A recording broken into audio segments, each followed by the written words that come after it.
우리 옛날 속담에 고양이 앞에 쥐라는 말이 있죠. 고양이 앞에 쥐. 말 그대로 쥐는 고양이 앞에서 이제 뭐 옴짝달싹 못하는 그런 존재입니다. 전에도 말씀드렸는데 이 쥐가 너무 놀란 나머지 고양이 앞에서는 그냥 도망도 못 가고 그냥 거기서 그냥 얼어가지고 얼음 하고 이렇게 있는 그런 얘기 해드린 적이 있을 거예요. 이게 진짜 고양이 앞에서 고양이가 진짜 빠르더라고요. 그 반사신경이 진짜 빨라요. 우리 집 고양이를 생각하지 마세요, 여러분들. 원래 고양이가 어떤 때 보면은 뱀 있지 않습니까? 뱀. 영상들 종종 보시나요? 뱀하고 고양이를 놔두면은 뱀이 얼마나 빠르게 팍팍 이렇게 쏩니까? 그죠? 그런데 고양이가 그걸 다 피해요. 고양이가 그 동체 시력이 엄청나더라고요. 그래서 우리가 보기에는 저 느려 터진 것이 맨날 누워서 자빠져 자기만 하는 것이 뭘 저렇게 빠르나라고 할지 모르지만 정작 위기의 상황이 있고 위협의 상황이었으면 이렇게 날아오는 순간에 뱀이 이렇게 쏘려고 다가오는데 그냥 뱀을 어떻게 하냐, 피하지도 않아요. 손으로 쳐요. 탁. 머리를 탁 쳐요. 피하고 탁. 그게 진짜 0. 몇 초 이내로 그냥 되는 속도인 거예요. 어마어마하게 빠르더라고요. 그러니까 쥐가 도망을 가도 고양이가 후다닥 하면 잡으면 아무리 빠른 쥐라도 쥐를 잡아낼 만큼 고양이가 빠릅니다. 우리가 옛날부터 잘 아는 동화 있지 않습니까? 고양이 목에 방울 달기. 고양이 목에 방울 달기. 고양이 목에 방울 다는 게 쉽지가 않잖아요. 진짜 쉽지가 않아요. 쥐들이 회의를 하지 않습니까? 어떻게 하면 고양이 목에 방울을 달 수 있을까? 제가 언제 어디서 나타날지 모르니까 제 목에다가 방울만 좀 달고 있으면은 빨랑따랑 소리만 하면 우리가 도망갈 수 있다 생각했는데 이게 쉽지가 않지 않습니까? 이 아이디어를 내서 유레카, 우리가 이거 진짜 좋은 아이디어다 막 근데 나중에 절망하는 게 근데 누가 달어? 이러잖아요. 이게 거의 그 우화의 끝 아닙니까? 근데 예전에 그 톰과 제리 여러분 아시죠? 톰과 제리를 본 적이 있었어요. 이거 아주 유명한 얘기고 재밌는 얘기인데 톰과 제리에서 이렇게 보면은 톰하고 톰의 친구가 톰하고 제리가 있는데 일반적으로는 톰이 항상 당하는데 근데 이제 그 시기에는 이 쥐들이 자꾸 당하는 거예요. 막 이렇게 갑자기 뭐 뭔가 하려고 했더니 고양이가 나타나요. 톰이 나타나서 확 때리기도 하고 뭐 뺏어가기도 하고 뭐 이런 게 막 나오는 거예요. 그러니까 이제 얘네들이 회의를 한 거죠. 말 그대로 고양이 목에 방울을 달자. 그러니까 어떤 친구가 힘 있는 친구가 내가 한번 달아볼게. 그러더니 고양이 탁 톰이 자고 있으니까 가서 줄을 이렇게 딱 걸었어요.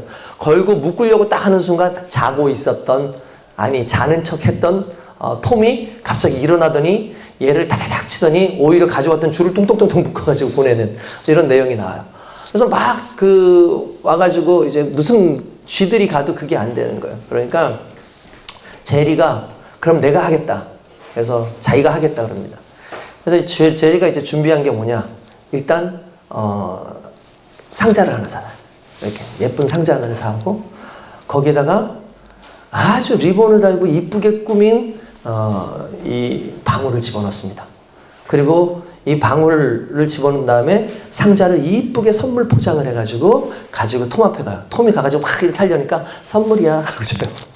선물이야 하고 딱 주니까 이 톰이 무슨 선물이야 하면서 풀어보는데 아주 예쁜 방울이 있는 거예요. 예쁜 리본에 있는. 그러니까 뭔가 좀 이뻐 보이는데 이거 달아봐. 이거 진짜 이쁘지. 내가 널 위해서 준비했어. 그러니까 이제 톰이 물론 무성 영화예요. 그런 식이니까 톰이 이렇게 딱 달아요. 너무 이쁘잖아요. 그래서 어때? 그러니까 제리가 멋있다고 이쁘다고 딱 그러게 고마워 하고 했는데 그 다음부터 톰이 돌아다니다 딸랑딸랑 소리가 나는 거예요. 근데 여러분 이게 다는 거와 거는 건 다르죠. 제가 이걸 보면서 상당히 많은 걸 느꼈어요. 누군가에게 막 달려고 하는데 이게 안 돼, 안 달려. 근데 오히려 선물로 가져가서 이것 좀 달아볼래? 이것 좀 달아볼래? 그러니까 너무 이쁘다 해가지고 다는 거. 이게 어떻게 보면은 참 혁신의 차이, 아이디어의 차이가 아닐까라는 그런 생각을 해봅니다. 신앙생활도 똑같은 의미라고 생각을 했어요. 어떤 사람은 정말 누군가 달려고 해서 막 피해 다니는 사람들도 있고 믿음 생활을 하면서 정말 안 하려고 애쓰는 그런 사람들이 있는가 하면 어떤 사람은 이게 짐이라고 생각하고 진짜 말 그대로 부담이라고 생각해가지고 주의 사역도 그렇고 하나님을 믿는 것에 대해서 상당히 어려워하는 사람이 있는가 하면 어떤 사람들은 이게 하나님의 선물이다라고 생각하는 사람들이 있어요. 이게 하나님께서 내게 주신 복이다.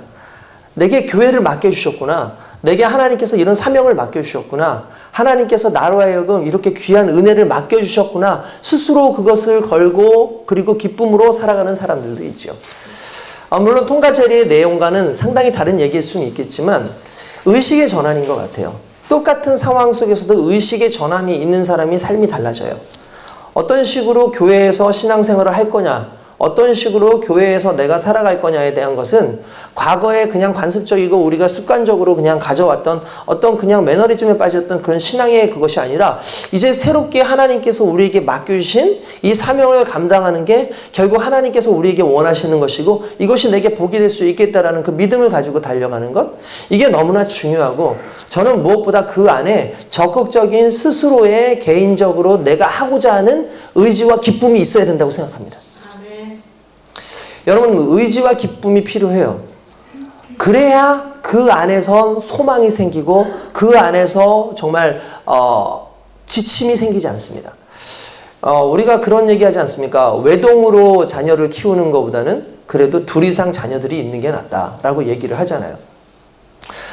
그거는 제가 보니까 여러 가지로 봤을 때에 자녀들도 자녀들이지만 부모에게 좋은 거예요. 부모에게. 왜 부모에게 좋은 것이냐면 저희 제 동기 중에 한 분이 그 아들 하나가 있어요. 아들 하나가 있는데 이분을 보면서 참 내가 항상 느끼는 건데 아들 하나니까 얼마나 새 키우는 것보다 우리는 웬만하면 다 둘 셋씩 낳잖아요. 막 그러니까 우리는 뭐 그런 거에 대해서 별로 고민 안 했는데 이분은 자녀가 하나니까 자신의 삶의 모든 걸 자녀에 관리하는 데 쓸 수밖에 없는 상황이 생겨요. 그러니까 아이가 심지어 이제 어디로 가서 공부를 하려고 국제고등학교인가 중학교인가를 이제 가야 되는 상황이 되니까 이 엄마 아빠가 거길 따라하는데 아빠는 또 일을 해야 되니까 또 기러기 생활을 좀 해야 되고 이 아이한테 이 아이가 하는 거 모든 걸 다 엄마 아빠가 다 챙겨줘야 되는 거예요. 다 일일이 다 챙겨줘야 되는 거예요. 그리고 얘를 혼자 놔두지 못하는 거예요.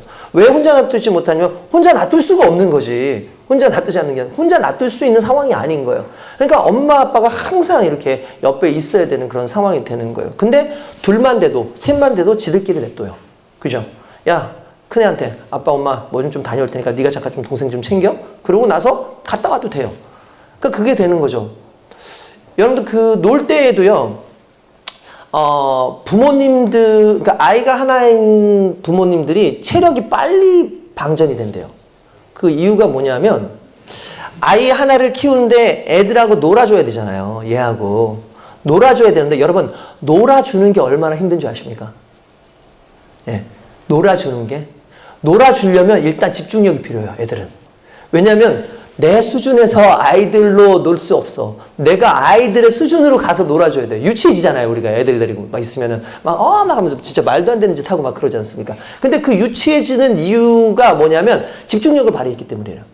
그러니까 내가 애들하고 놀아줘야 되니까 집중력을 발휘하고 내가 애들하고 이게 어울려야 되니까 나름대로 하니까 에너지가 실은 엄청나게 드는 거예요. 아이들하고 노는데. 근데 애들끼리는요, 놀아주지 않아요. 그냥 노는 거예요. 놀아주는 게 아니라 노는 거예요. 그러니까 얘네들은 에너지가 들어가지 않아요. 애들 막 파리다 막 지네들끼리 막 뛰어다니면서 야 신나잖아요. 근데 어른 같이 뛰어보세요. 죽겠네. 쟤네들 왜 이렇게 우리 자주 말하는 거야. 저놈들 진짜 산삼으로 깍두기에서 먹였나 막 이런 고민들이 나오지 않습니까? 막 돌아다니면서 쟤네들 왜 이렇게 빨라. 힘들어. 야. 근데 진짜 우리는 한 10분 정도 놀아주면 체력 방전돼도 쓰러져 있고 자 지금부터 우리 침묵 게임 하자. 지금부터 시체놀이다. 이러면서 그런 게임을 바꾸지 않습니까? 근데 애들은 안 그래요. 1시간을 놀든 2시간을 막 놀아. 왜냐하면 애들은 노는 거예요. 자기들이. 근데 우리는 놀아주는 거예요. 놀아주는 것과 노는 것은 달라요. 그죠? 신앙생활 하는 것과 신앙생활 해주는 건 다른 거예요. 우리가 신앙생활을 해줘요. 하나님께 하나님 제가 신앙생활 해드리겠습니다. 내가 이렇게 해드리겠습니다. 지칠 수밖에 없어요. 집중해야 돼요. 에너지를 맞춰야 돼요. 성도들 그래 내가 여러분들을 위해서 내가 좀 뭔가를 해줄게. 지치는 거예요. 근데 그게 아니라 내가 내 마음 가운데서 기쁨이 있고 같이 놀아주는 거. 제가 청소년들 사역을 오랫동안 할 수 있었던 이유가 뭔가 생각해 보니까 제가 애들을 좋아하더라고요. 그러니까 애들하고 노는 거가 놀아주는 게 아니라 진짜 같이 놀더라고요. 제가. 그러니까 내가 좀 유치해지죠.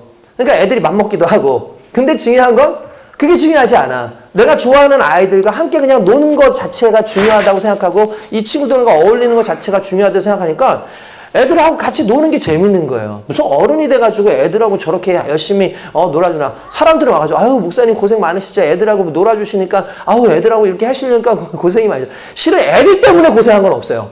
왜냐면 나는 애들하고 어울리면서 재밌었으니까. 아, 정말이에요 진짜. 네. 어제도 우리 행사 있었거든요.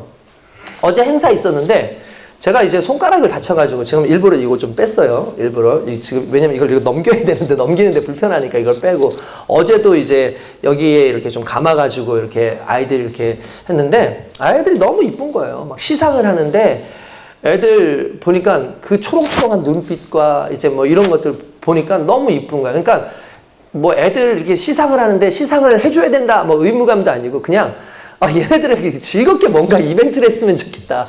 뭔가 좀 남겼으면 좋겠다. 그러니까, 찍으면서 같이 막 사진도 같이 찍고 막 하다가, 하나, 둘, 셋, 막, 와! 하면서 막 이런 것도 하고, 막 그랬어요. 막. 근데 그게, 어떻게 보면 내게 맡겨진 일이지만, 끝나고 나서 그걸로 지치지는 않았던 것 같아요. 왜냐하면 즐거웠거든요. 아이들하고 하는 게 상당히 즐겁더라고요. 신앙생활은 즐거움이 있어야 돼요. 그래야 모든 걸 견딜 수 있어요. 신앙생활은 즐거움이 있어야 되지 모든 걸 견딜 수 있고 그 즐거움 안에 나의 자발적인 그 동참이 필요로 합니다. 억지로 신앙생활 해준다, 억지로 예배 드려준다는 결국 나도 죽이고 내가 말씀도 못 듣고 내가 항상 이렇게 뭐 능동적인 신앙생활을 하는 게 아니라 좀 수동적인 신앙생활을 하기 때문에 여자지간하면은 항상 도망간 궁리를 할 수밖에 없는 게 이 수동적 신앙생활에 좀 문제일 수 있는 거예요. 그래서 억지로 신앙생활하는 것이 아니라 정말 믿음으로 신앙생활하는 것.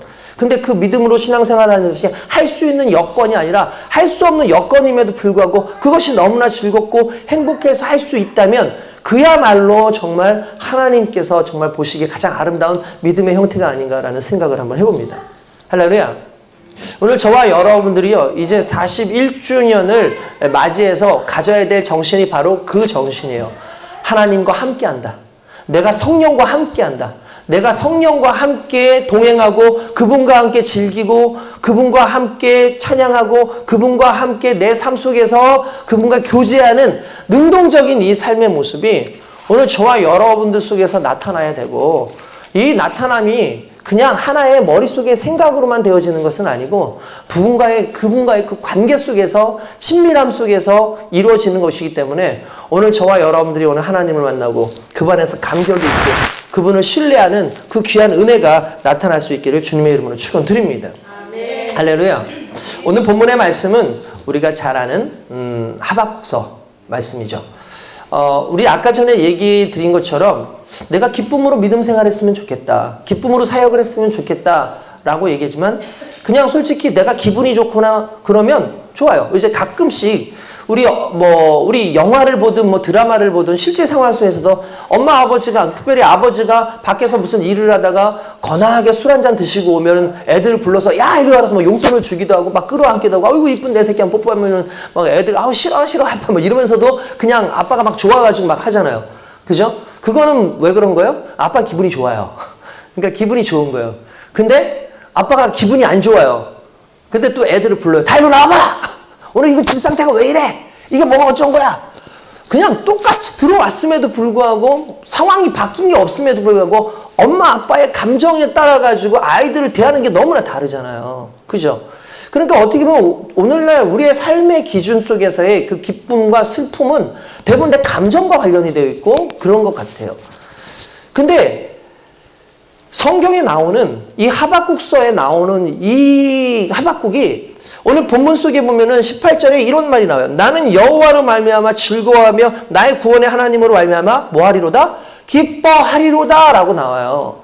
근데 이 말씀의 배경이 너무나 중요한 게 뭐냐면 기뻐할 수 있는 상황이 아니에요. 괴로워하는 상황이고 힘든 상황이고 누가 뭐라 그래도 기뻤다 그러면 이건 미친 사람 아닌 이상 그럴 수가 없는 상황인 거죠. 그 상황 속에서도 기뻐할 수 있는 것? 결국 오늘 우리 신앙인들에게 결국 그 기뻐할 수 있는 것에 대한 것을 오늘 성경은 이야기하고 있는 거예요. 자발적인 행동, 어떤 상황에 대해서 아무런 생각지 않고 그렇게 하기에 우리의 상황은 너무나 가혹하고 너무나 직접적인 우리의 삶을 이끌어가기 때문에 이 현실을 떠나가지고 사는 게 아닌 이상 솔직히 삶 속에서 기뻐하기 쉽지 않고 삶 속에서 주의 영광을 위해서 산다는 건 정말 쉽지 않습니다. 그럼에도 불구하고 우리가 살 수 있는 것은 결국 내가 하나님 안에서 그 내게 기쁨을 주시는 하나님, 정말 변치 않는 그 하나님께 내 삶에 무언가를 두었을 때만 가능한 거예요. 이걸 좀 쉽게 얘기해 볼게요. 저희가 이제 대회 같은 걸 하게 되면은 운동장을 정리를 합니다. 이제 운동장을 정리를 할 때 어떻게 정리하냐면은 제가 담당하는 게 풋살이에요, 풋살. 풋살은 5대5 축구입니다. 운동장이 넓겠어요, 좁겠어요? 좁죠? 큰 운동장 하나 빌리면 풋살장 4개를 만들 수 있습니다. 심지어는 뭐 좀 더 신경 쓰면 6개까지도 만들 수 있어요, 풋살장을. 근데 4개를 일반적으로 저희가 만들어요. 이렇게 4개를 이렇게 만들어요. 그러면 이제 4개를 만들려면은 줄을 그어야 되잖아요. 풋살장을 만들어야 되니까. 풋살장을 만들기 위해서 줄을 이제 이렇게 딱 해야 되는데 어제도 우리 그 국장님이 그 줄을 긋는 걸 봤어요. 줄을 긋는 걸 보고 난 다음에 제가 이렇게 나중에 이렇게 보니까 줄이 이렇게 가요. 컵으로 가. 줄이 이렇게 컵으로 가고 있어. 그리고 또 이쪽도 보니까 이렇게 또 빼뚤빼뚤한 거예요. 아니 왜 그런가. 근데 이제 또 이쪽 면을 가보니까 거기는 반듯해. 그래서 야 이거 상당히 반듯하다. 보니까 여기는 우리 국장님이 한 거고 저기는 심판들이 한 거예요. 다르겠죠. 아니 같은 기계를 가지고 왜 다를까라고 하는데 이 국장님은 이걸 끌고 가면서 저기까지 가는 건 아는데 바닥을 보면서 이렇게 가더라고요. 바닥을 보면서 이렇게 끌고 가요. 근데 바닥을 보고 내가 맞다고 생각해가지고 그러니까 본인은 못 느끼는데 뒤에서 보면 이렇게 삐뚤빼뚤하죠. 근데 그 심판들은 그냥 간단해. 딱 보고 멀리 있는 저 딱 타겟을 딱 봐요. 그리고 나서 기둥 같은 게 있더라고요, 거기에. 그리고 하얀색 선이 하나 있어요. 그 선을 바라보고 그냥 딴 거 신경 안 쓰고 그냥 그거 보고 이렇게 쭉 가는 거예요. 그걸 쭉 가니까 뭐 울퉁불퉁하든 뭐하든 상관없이 직선으로 쫙 거지는 거예요. 한 사람은 그냥 땅을 보고 가요. 한 사람은 그냥 맨 앞에 있는 딱 뭔가를 보고 그냥 가는 거예요. 원리예요. 순식간에 내 삶 가운데 있는 걸 바라보고 하면 기쁨이 없어요. 흔들려요. 근데 변치 않는 하나님, 변치 않는 구원을 주신 그 하나님, 나를 사랑하시는 그 하나님, 세상 사람들은 나를 사랑한다 하지만 내게 이용 가치가 없으면 다 떠나버리고 부모도 자식이 미울 때가 있고 자식도 부모가 미울 때가 있는데 나를 미워한다고 성경에서 말하지 않고 항상 사랑한다고 말씀하시고 네가 어떤 삶을 살든 네가 어떤 환경에 있든 나의 사랑은 변하지 않아. 단지 네가 나를 오해하고 있고 네가 나를 이상하게 생각하고 있는 거지. 지금이나 앞으로 영원토록 나는 너에 대한 사랑을 한 번도 거둬들인 적이 없고 난 지금도 너에게 네가 죄를 짓든 죄를 짓지 않든 똑같은 태양을 주고 똑같은 물을 주고 있고 똑같은 공기를 주고 똑같은 환경을 주고 있을 뿐인데 너희가 그걸 모르는 거야. 우리가 그걸 깨닫는 순간 변치 않는 그 하나님 그 한 분이 내 기쁨의 근원이 되는 거예요. 하박국은 그걸 얘기하고 있는 거예요. 삶에 아무리 문제가 생기고 어떤 상황이 있다 할지라도 결국 내가 보는 것은 바닥에 있는 지금 이 근시안적인 이 바닥이 아니라 멀리 있는 것처럼 보이지만 내 삶 가운데 너무나 중요하게 나의 목적이 되시고 목표가 되시는 그 하나님을 바라보고 살아가는 삶, 그게 기쁨의 원천이라는 거죠. 여러분, 지금은 현실이 당장의 기쁨 같지만 구원받아서 하나님 앞에 갔을 때 여러분 최종적 기쁨, 그 황홀함과 그 정말 어마어마한 그 기쁨은 세상의 그 어떠한 기쁨과도 달라요. 너무 다릅니다. 이 기쁨을 맛보기 위해서 그 구원의 하나님을 여러분들의 기쁨의 근원으로 모셔야 되는 귀한 삶이 있으시길 주님의 이름으로 축원드립니다. 여러분, 이 하박국이 나와 있는 이 내용은 이런 내용들이죠. 바벨론이 이제 이스라엘을 쳐들어옵니다. 이스라엘은 선민 아닙니까? 말 그대로 선택받은 백성 아닙니까? 근데 선택받은 백성으로서 이스라엘에 바벨론이 쳐들어와서 아예 이스라엘 자체가 사라진다는 것 자체는 솔직히 상상할 수 있는 일이 아니었던 거예요. 그 사람들에는. 하나님이 우리를 지키신다. 하나님이 우리를 지키신다. 그런데 하박국에게 계시가 옵니다. 하나님께서 계시를 주시는데 그 계시의 내용은 간단해요. 너희가 이제 곧 멸망할 거다. 어떻게 멸망할지에 대해서 다 설명을 해주셨어요. 그 설명을 다 들은 거예요. 이게 소문이 아니에요. 소문이면 그럴 수도 있지. 그럴 수도 있지인데 하나님께서 직접 하박국의 귀에다가 들려주신 말씀인 거예요. 그래서 하박국의 반응이 뭔지 아십니까? 16절입니다. 내가 들었으므로. 내가 들었어요. 소문 들은 게 아니에요. 내가 하나님의 말씀을 들었으므로 내 창자가 흔들렸고 그 목소리로 말미암아 내 입술이 떨렸도다. 무리가 우리를 치러 올라오는 환난 날을 내가 기다림으로 썩이는 것이 내 뼈에 들어왔으며 내 몸은 내 처에서 떨리는도다. 이게 현실이에요. 이제 앞으로 다가올 수밖에 없는, 정말 다가올 수밖에 없는 그 종말의 날이 이제 이스라엘 백성들이 왔다는 걸 딴 사람은 아무도 모르는데 하박국은 알아요. 여러분들 그런 거 있죠. 계시받은 사람, 알고 있는 자의 괴로움. 여러분 그런 거 있지 않습니까? 모르는 사람들은 괴롭지 않은데 내가 이 상황을 알고 있으면 그때부터 괴로움이 오기 시작해요. 하박국의 마음은 그럴 겁니다. 그러니까 아이들이 그런 거 있지 않습니까? 빚 갚을 날이 와요. 대출을 뱉는데 대출을 며칠까지 갚으세요라고 해요. 부모들은 고민하죠. 괴롭습니다. 근데 애들은 천진난만하게 놀고 있어요. 이유가 뭡니까? 아이들은 몰라요. 그게 뭐 어떻게 중요한 건지도 모르고 아무것도 몰라요. 근데 끙끙 앓고 있는 부모가 있어요. 너무 괴롭죠. 힘들죠. 똑같은 심정이에요. 하박국에게 있어서는. 종말이고 노고 있고 바벨론에서 이제 그러니까 여러분 이미 역사적으로도 판단됐지만 이스라엘이 멸망을 하지 않습니까? 그 상황이 오고 있을 때 그는 너무나 괴로워서 그래요. 육신적으로 힘들 것도 생각하지만 목소리를 듣고 입술이 떨렸다라는 말은 이걸 내 입술로 증거해야 되기 때문에 더 두렵고 떨리는 거예요. 내가 이걸 감당할 수 있을까? 이 이야기를 하는 거죠.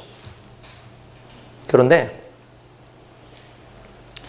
그 이야기를 하면서 괴롭지만 현실에 대해서는 심지어 뭐라고 얘기하냐면은 내가 괴롭지만 내가 정말 그거 얘기하면 너무 괴롭지만 너무 화가 나지만 근데 내가 이 말씀을 하나님께로 받았기 때문에 내가 증거해야 되고 그리고 다른 건 다 사라지지만 하나님은 여전히 나와 함께 하신다 그랬기 때문에 내게 소망이 있어. 여러분 이건 너무나 감격적인 거예요. 망한다고 했어요. 심지어 무화과 나무가 무성하지 않고 포도 열매가 없고 감람나무 소출이 없대요. 여러분 여기서 나와 있는 포도나무, 무화과나무, 감람나무 이런 거는 음식 아닙니까? 이스라엘 땅에는 너무나 자연스럽게 우리 뭐 사과가 열리듯이 뭐 감이 열리듯이 얘네들은 이게 열린단 말이에요. 그러니까 이게 자연스럽게 먹을 것이고 농사를 짓지 못했을 때는 그걸로 우리처럼 춘궁기를 보릿고개를 그런 걸로 때우는 사람들이 이스라엘인데 그것마저도 나지 않을 만큼 황폐화된 그런 거예요. 심지어 이 포도나무 그리고 감람나무, 무화과나무는 그냥 음식으로서만의 역할을 하는 게 아니라 이게 치료제의 역할도 했단 말이에요. 그러니까 의학적인 부분도 역할을 했다는 거죠. 거기에 외양간에 소가 없고 정말 우리의 양이 그러니까 여기가 농경민족 아닙니까? 이스라엘 백성들이 유다 민족 지역은 농경민족이지만 목양을 하는 또 목축민족이기도 하단 말이에요. 그런데 이것들이 없어지면 당장에 뭐에 문제가 생겨요? 의복에 문제가 생기는 거예요. 그러니까 의식주가 다 나가 떨어져 가리는 흔히 말하는 우리로 치면 지금 삶의 근간이 다 무너지는 상황인 거예요. 삶의 근간이 고민돼야 안 돼요. 괴로워요, 안 괴로워요? 괴롭죠? 괴로워요. 근데 여러분, 그러면 이렇게 얘기해요. 근데 하박국은 딱 이 한마디 합니다.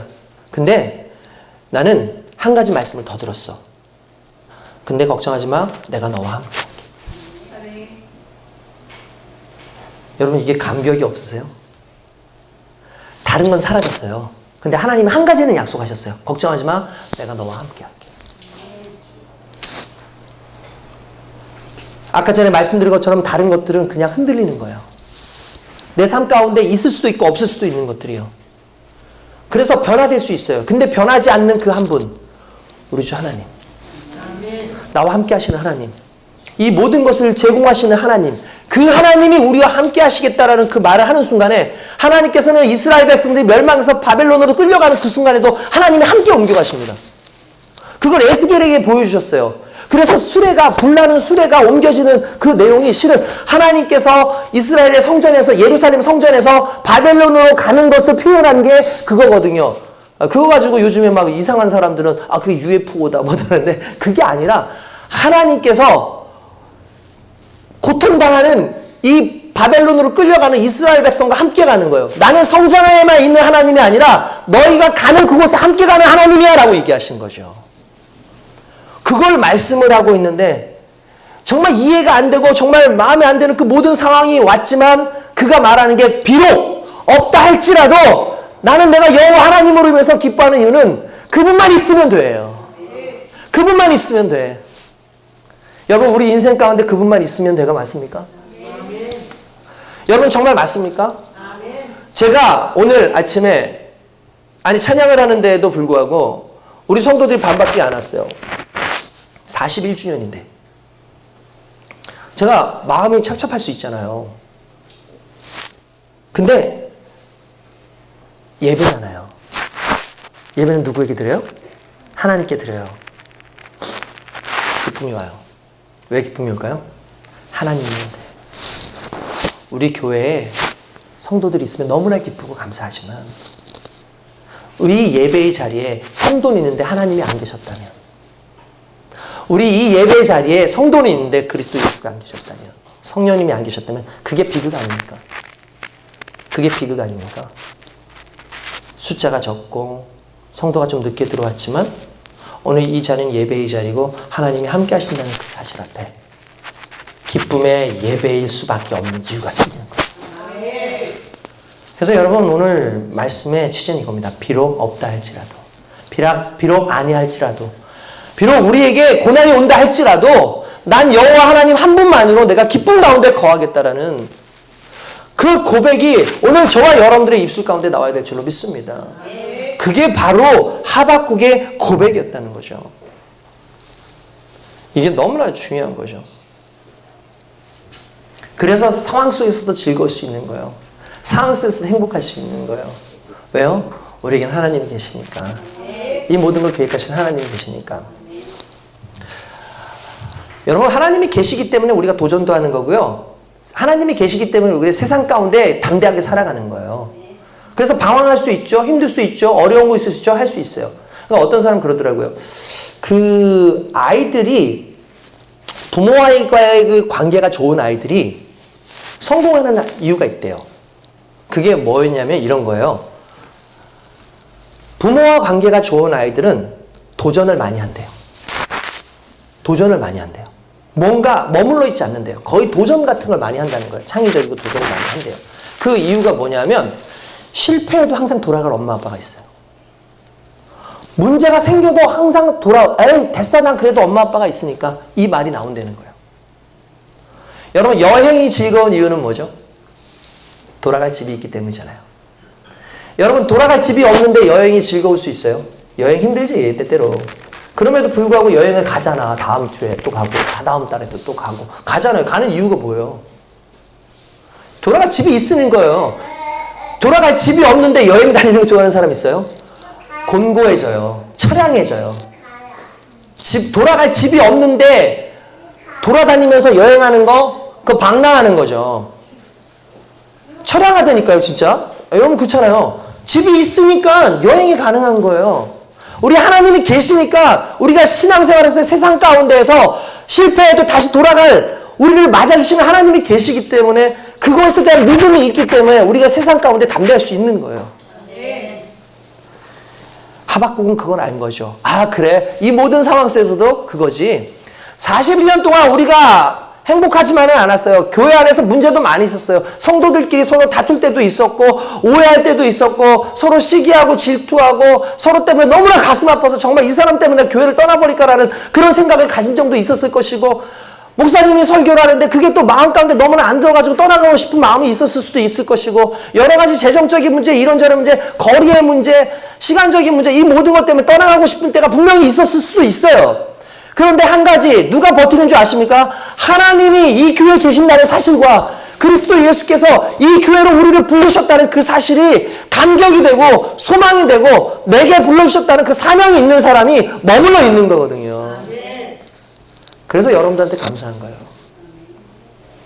그래서 여러분들이 고마운 거예요. 전병훈을 보지 않고 하나님을 보고 계셨다니.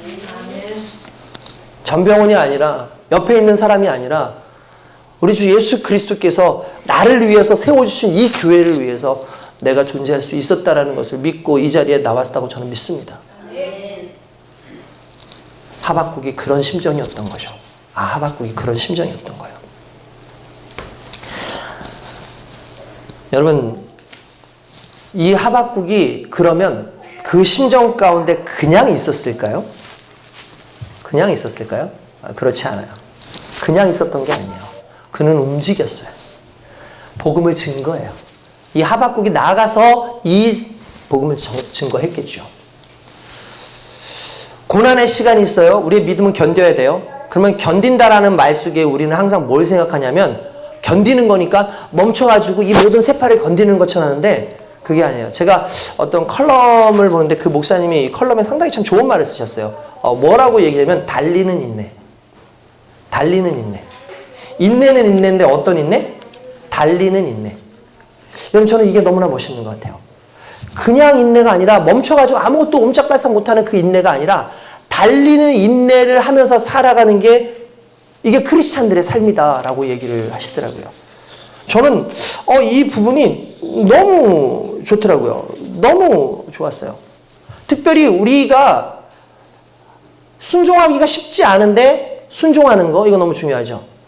여러분, 선지자들이 쉽지 않았어요. 성경에 나오는 선지자들 있지 않습니까? 일반인들이 기피하는 그 직업 중에 하나가 선지자예요. 왜 그러냐면 선지자들은 원치 않은데도 해야 돼요. 원치 않은데도. 예레미야 보십시오. 예레미야가 나가서 그래요. 야, 이스라엘 백성들이 야, 큰일 났어. 너희들 이제 바벨론에게 멸망할 거야. 너 이제 큰일 났어. 어떻게 되냐면, 심지어 아시죠? 얘네들은 그냥 하는 게 아니야. 그 선지자들은 그냥 하는 게 아니야. 채찍을 들고 와서 자기들을 때려요. 등을 때려요. 옷을 벗고. 이게 뭐냐면, 이거는 일종의 예언행위라 그래서 너희가 이렇게 될 거야. 라고 보여주는 거예요. 이렇게 찾고 다녀요. 다리에다가 자기들이 이렇게 찾고 같은 걸 차고 이러고 다녀요. 땅을 굴러요. 그럼 이 사람들 쟤는 뭐 하는 거야? 무슨 퍼포먼스야? 근데 딱 한마디요. 너희가 이렇게 될 거야. 에이? 수많은 거짓 선지자들은 이제 이스라엘이 잘 된다라고 얘기하는데 예레미야는 망한다라고 얘기하고 있으니까 이게 미친 소리 하고 있어. 여러분, 다수결 원칙에 의해서 진짜 선지자들 한 1000명이 잘 된다라는 말과 한 사람이 안 된다라는 말, 누구 말을 믿겠어요? 잘 된다를 믿죠.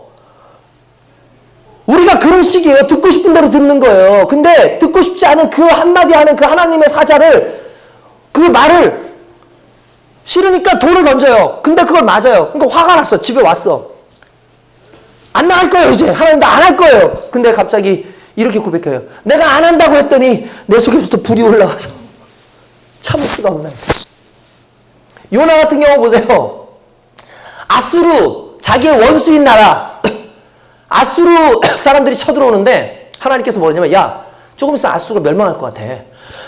너가 가서 그 성 니느웨라고 하는 수도에 가서 너희 빨리 회개해. 안 그러면 멸망한다 라고 네가 가서 얘기해라. 얼마나 싫었는지 배 타고 도망가잖아요. 그러다가 만난 게 물고기잖아요. 선지자가 원했던 게 아니에요. 뽕나무 키우다가 선지자 해가지고 놓고 해를 정말 쉬운 게 아니에요. 근데 해요. 제가 어떤 친구한테 미안하지만 이런 일 좀 해줬으면 좋겠어 라고 얘기를 했어요. 이거 좀 이렇게 해. 근데 이게 저는 좀 기억이 났어요. 이게 자기가 생각하기에는 이걸 왜 하는지 모르겠다 내가. 근데 이런 친구들이 상당히 많아요. 그냥 속으로만 있는 게 아니라 나 들으라고 하는 소리겠지. 그러니까 목사님 난 이거 왜 해야 되는지 모르겠어요. 라고 이렇게 얘기를 하고 가요. 내가 이렇게 듣고 있었어요. 근데 내가 이해를 했어요. 왜냐하면 사람들이 피곤도 하고 어려운 상황인데 무언가를 시키니까 내가 봐도 이거 별것도 아닌 것 같은데? 이렇게 갖다 놓잖아요. 이해가 됐어요. 내가 왜 해야 되는지 모르겠어요 라는 말하는 그 순간에 제가 저를 한번 생각해 본 거예요. 하나님, 제가 왜 해야 되는지 모르겠어요. 내가 이 사역을 왜 해야 되는지 모르겠어요. 하나님, 내가 이 길을 왜 가야 되는지 모르겠고 제가 센터를 왜 해야 되는지 모르겠어요. 그냥 표면적인 이유는 있어요. 표면적인 이유는 있어요. 그런 식으로 마음이 올 때가 있어요. 근데 제가 한 가지 잊고 있는 게 있더라고요. 왜라는 단어 이전에 누가를 빼먹고 있었어요. 왜라는 단어 이전에 누가라는 걸 빼먹고 있었어요. 왜 해야 되느냐가 아니라 누가 하라고 했느냐예요. 하나님, 내가 이렇게 복음을 증거해야 되는데 이거 왜 해야 됩니까? 저들 나쁜 놈들이잖아요. 저 우리 대적이잖아요. 그걸 왜 해야 돼요? 그 소모전 아닙니까? 우리를 사랑하시는 하나님은 왜 우리로 하여금 저들을 가가지고 나를 괴롭히는 그들을 위해서 복음을 증거해야 되냐고요. 왜요? 왜요? 우리는 그 왜를 얘기하는 그 순간에 누구를 잃어버리냐면은 지금 말씀하고 있는 그 누가를 잃어버린 거예요. 무슨 말인지 아십니까? 이게 무슨 말인지 아세요? 왜라는 이유와 현실적인 그 내용 때문에 누구와의 관계가 깨진 거예요. 그 누가와의 관계가 깨졌기 때문에 왜가 나와요. 하나님과의 관계가 깨져 있기 때문에 왜 그래야 되는지 몰라요가 나오는 거예요. 하나님과의 관계가 붙어 있는 사람들은 무엇을 얘기하든 상관없어요. 순종하면 되니까. 왜요? 그 누가라는 그 나와 함께하는 그 하나님, 그 하나님이 신실하신 하나님이고 나의 하나님이시고 나를 위하시는 하나님이시고 모든 것을 함께 하시는 내 속에서 역사하시는 하나님하고 신뢰하는 그 사랑과 신뢰의 관계 속에 있기 때문에 뭘 하든 해요. 왜를 얘기하지 않아요. 효자들의 특징이 뭡니까? 부모님의 말씀을 하면 이해가 안 되는 것을 해요. 물론 이해가 안 돼도 해요. 왜냐하면 관계 때문이에요. 이 하박국은 모든 상황 속에서 현실 속에서 뭘 생각한 거예요? 하나님과의 관계를 생각했어요. 하나님이 기쁨이라는 걸 알고 있어요. 하나님이 내가 너희를 버렸어. 내가 너희들을 이제 힘들게 할 거야. 다 힘들게 할 거야. 그때 절망되잖아요. 근데 왜 소망이 됐어요? 근데 내가 너희와 함께 할 거야. 이게 소망이었던 거야. 모든 걸 내려놨지만 나와 함께 하시는구나. 비록 없을지라도 있는 단 한 분, 그분이 나와 오늘 함께 한다는 그 사실 앞에 감격할 수밖에 없고 가슴 뜨거워질 수밖에 없는 이 상황이 이 하박국에는 있었다는 것처럼 오늘 우리의 현실 속에서도 마찬가지라는 거예요. 안 된다, 할 수 없다가 아니라 그래, 하나님께서 함께 하신다고 하니 할 수 있다의 개념이 아니라 하나님께서 계획하신 그것에 순종하면 내가 나아가겠다라는 그 생각이 기쁨으로 바뀌게 되는 귀한 역사가 오늘 저와 여러분들에게 있는 줄로 믿습니다. 주님 안에서 그러는 거죠. 뛰게 하시는 거죠. 머물지 않고 계속해서 뛰게 하시는 거죠. 오늘 본문 말씀 보십시오. 우리 마지막 19절 볼게요. 자, 주 여호와는 나의 힘이시라. 나의 발을 사슴과 같게 하사 나를 나의 높은 곳으로 다니게 하시리로다. 할렐루야. 이게 지금 자기의 상태를 얘기하는 거예요. 주 여호와는 나의 힘이시다. 그러니까 무슨 말이에요? 내게 힘, 여러분 누구에게 힘을 주나요? 일할 사람에게 힘을 줘요. 누워있는 사람들에게 힘 주는 게 아니에요. 여러분 그렇죠? 교단에서 교회들 지원할 때에도 아무 교회나 지원하는 게 아니에요. 힘들다고 교회 지원하는 게 아니에요. 꼼꼼하게 살펴보는 게 있어요. 뭐냐면 그 목사님이 지금 전도하고 있어요? 그 목사님이 기도하고 있고 그 교회가 계속해서 정상적으로 운영을 하고 있나요를 물어보고 그 다음에 지원을 해줘요. 왜냐하면 움직일 사람한테 지원을 해주죠. 여호와는 나의 힘이십니다 라고 말할 때 무슨 말입니까? 그거는 내가 머물러 있겠습니다가 아니라 내가 달리는 인내, 그 싸움을 하겠습니다라는 걸 지금 하고 있기 때문에 그렇다라는 거예요. 할렐루야. 달리는 인내라는 거예요. 인내, 믿음의 인내는 적극적이죠. 능동적이고 행동하는 것이에요. 이 사탄은요, 사탄의 의도는 이거예요. 하지 말아라. 하지 말아라. 잘못했으니까 또 하지 말아라. 아니 뭐 여러 가지 상황으로 뭐 예배하지 말아라, 뭐 하지 말아라, 뭐 하지 말아라 자꾸 주죠. 하지 않는 것에 대해서 자꾸 하게 해요. 우리를 부추겨요. 종종 보면은 성도들한테도 그래요. 제가 야단을 쳐요. 집사님, 직분을 그렇게 맡으셨는데 그렇게 정도밖에 못 하십니까? 만약에 제가 그렇게 얘기했다 칩시다.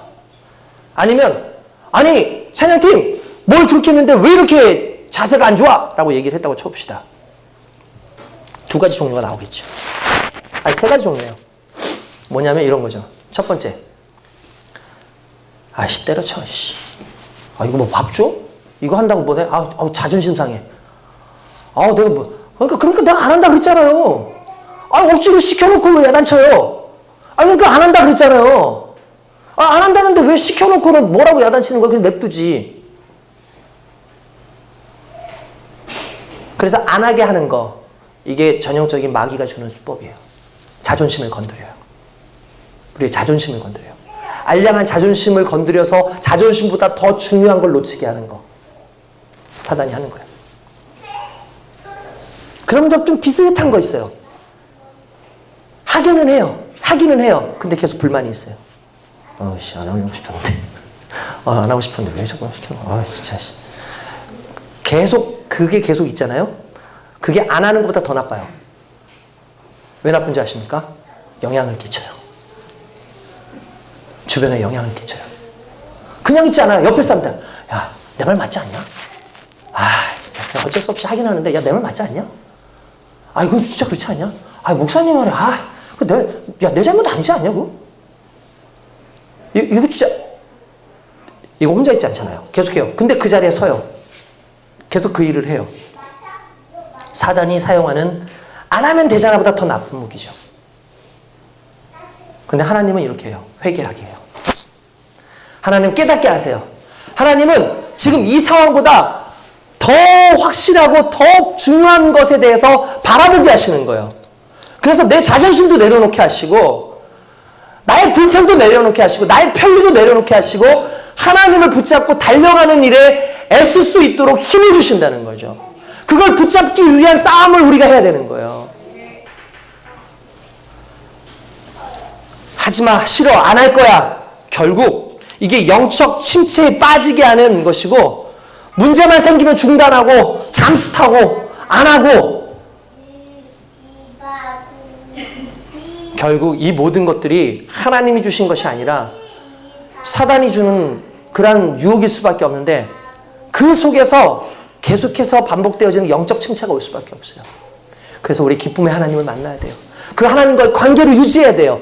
그래야 할 수 없음에도 불구하고 하면 안 되는 상황에도 불구하고 하겠습니다를 외치게 되는 거죠. 여러분 무엇보다도 성령님과 함께 하십시오. 누구보다도 성령님과 뜨겁게 하십시오. 누구보다도 그리스도 예수의 주신 그 구원이 최고의 기쁨이라는 걸 믿고 그것에 감격하면서 살아갈 수 있는 저와 여러분 되시길 주님 여러분 축원드립니다. 오늘 새로운 가슴으로 뜨거운 가슴으로 한번 살아봅시다. 주님께서 우리를 사랑하십니다. 상황에 대한 이유를 따지지 말고 주님의 관계를 생각하고 내가 사랑하는 이 사람과의 관계를 생각하고 달려가는 것, 이게 우리 믿는 자들이 가져야 될 오늘 41주년의 말씀이라고 믿습니다. 기도하겠습니다.